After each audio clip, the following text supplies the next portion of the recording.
আমরা যারা বঙ্গবন্ধুর সৈনিক আছি তারা একটা স্লোগান দেয়। সেই স্লোগানটা হচ্ছে, কে বলেছে মুজিব নাই, মুজিব সারা বাংলায়। লাল সবুজের পতাকায় মুজিব তোমায় দেখা যায়, লাল সবুজের পতাকায় পিতা তোমায় দেখা যায়। যতদিন রবে পদ্মা মেঘনা যমুনা বহমান, ততদিন রবে চিত্ত তোমার শেখ মুজিবুর রহমান। প্রাইম মিনিস্টার এখন ইন্ডিয়াতে আছে। বঙ্গবন্ধুর সৈনিকদের বা বঙ্গবন্ধুর নাম উচ্চারণ করে যারা, বা আওয়ামী লীগের নাম যারা উচ্চারণ করে, তাদেরকে গুলি করে মারতেছে বা তাদেরকে পিটিয়ে মারতেছে পাকিস্তানের সেই রাজাকারের বংশধরেরা। এখন বাংলাদেশে পাকিস্তানের সেই রাজাকারের বংশধরেরা। তারপরও কি বঙ্গবন্ধুর সৈনিক বসে আছে? তারপরে কি তারা চুপ রয়েছে? আপনারা কিছুদিন আগে দেখেছিলেন যে প্রেস ক্লাবের সামনে সাইফুদ্দিন অপূর্ব ভাই, পোস্টেড নেতা না, কিন্তু তিনি কোনো পোস্টেড নেতা ছিলেন না, সাইফুদ্দিন অপূর্ব ভাই। শেখ হাসিনা কি দেশের জন্য কিছু করে নাই? বঙ্গবন্ধু দেশের স্বাধীনতার নেতৃত্ব দেয় নাই? আজকে বঙ্গবন্ধু নিয়ে এত বাজে বাজে কথা বলছে, আমি দাঁড়াবো মেরে ফেলেন। আর একার ঘাপানেই বাংলাদেশ অনলাইন মিডিয়া কিন্তু কেঁপেছিল, তার একার ঘাপানে।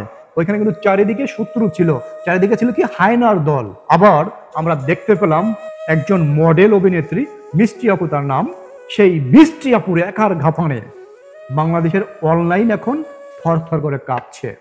আমি সার্জিসের উদ্দেশ্যে বলতে চাই, সার্জিস, তোমার যত বড় মুখ না, তার চেয়ে হাজার গুণ বড় কথা বলে ফেলছো। তোমার মতো অযোগ্য, অশিক্ষিত, মূর্খ ছেলে কি বলছো? শেখ হাসিনা হাসিনা হাসিনা। আরে 2 দিন আগেও তো তুমি ছাত্রলীগ নেতার কাছে এসে হাত জোর করে কথা বলতে, আর সেই সার্জিস আজকে কি করো? হাসিনা হাসিনা করে কথা বলছো। এক বিন্দু সম্মান ছিল না। আনস্মার্ট খ্যাত একটা ছেলে। রাজু ভাস্কর্যে এই মিষ্টি আপু কেক কাটতে গিয়ে, প্রধানমন্ত্রীর জন্মদিনের কেক কাটতে গিয়ে ওইখানের টোকাইদের আক্রমণের শিকার হয়েছে। কথা দিচ্ছি, যদি আওয়ামী লীগ কোনোদিন ক্ষমতায় আসে, টোকাই মুক্ত ঢাকা শহর গড়া হবে। টোকাই মুক্ত কোনো টোকাই ঢাকা শহরে খুঁজে পাওয়া যাবে না। এই অন্তর্বর্তীকালীন সরকারকে বলবো, এই জবরদখলকারী সরকারকে বলবো, যদি বাংলাদেশের সুনাম বৈশ্বিকভাবে উজ্জ্বল করতে চান, তাহলে এই বাংলাদেশ থেকে, মানে ঢাকা থেকে টোকাই, হিরোঞ্চি, গাঁজাখোর বা এই যে উদ্বাস্ত ছিন্নমূল যারা রাস্তায় শুয়ে থাকে, তাদেরকে ঢাকা শহর থেকে বিতাড়িত করুন।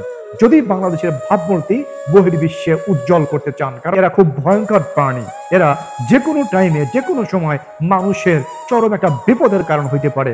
ঢাকা শহরে গুলিস্তান, তারপরে শাহবাগ, আপনি ফোনে কথা বলে বলে এক জায়গায় যাচ্ছেন, হঠাৎ করে দেখবেন কি কানের থেকে হাইজেক করে নিয়ে হিরোঞ্চিরা দিছে দৌড়।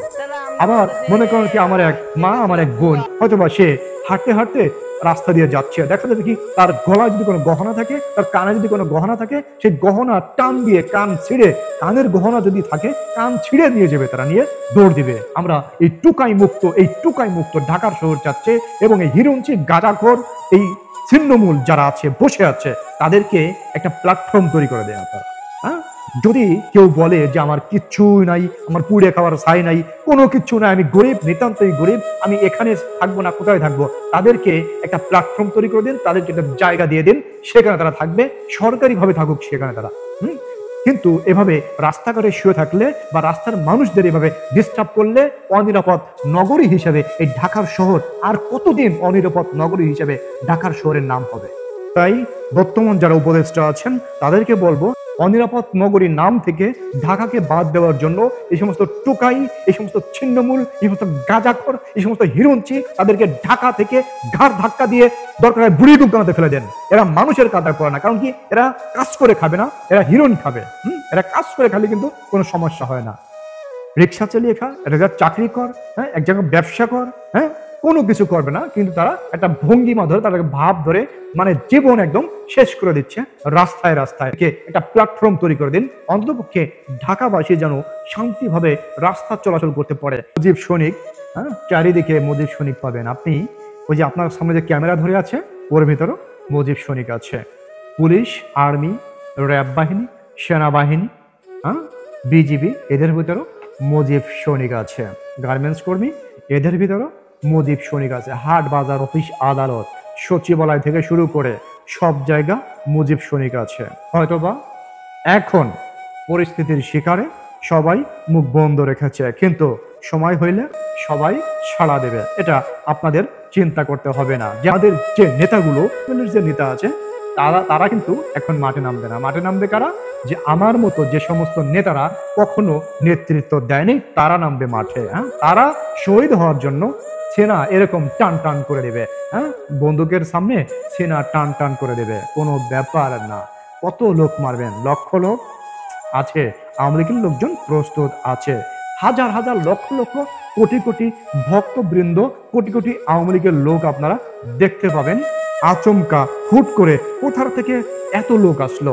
বঙ্গবন্ধুর সৈনিকদের শেষ করা, বঙ্গবন্ধুর সৈনিকদের বাংলাদেশ থেকে খতম করার শক্তি সামর্থ্য কারোই নাই।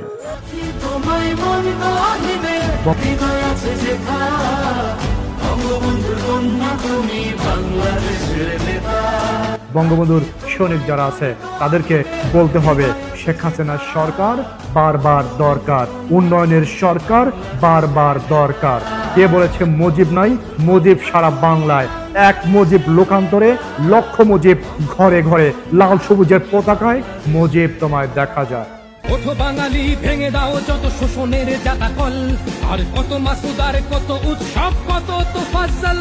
এটা মীর জাফর আর মোহাম্মদ আলী জিন্নার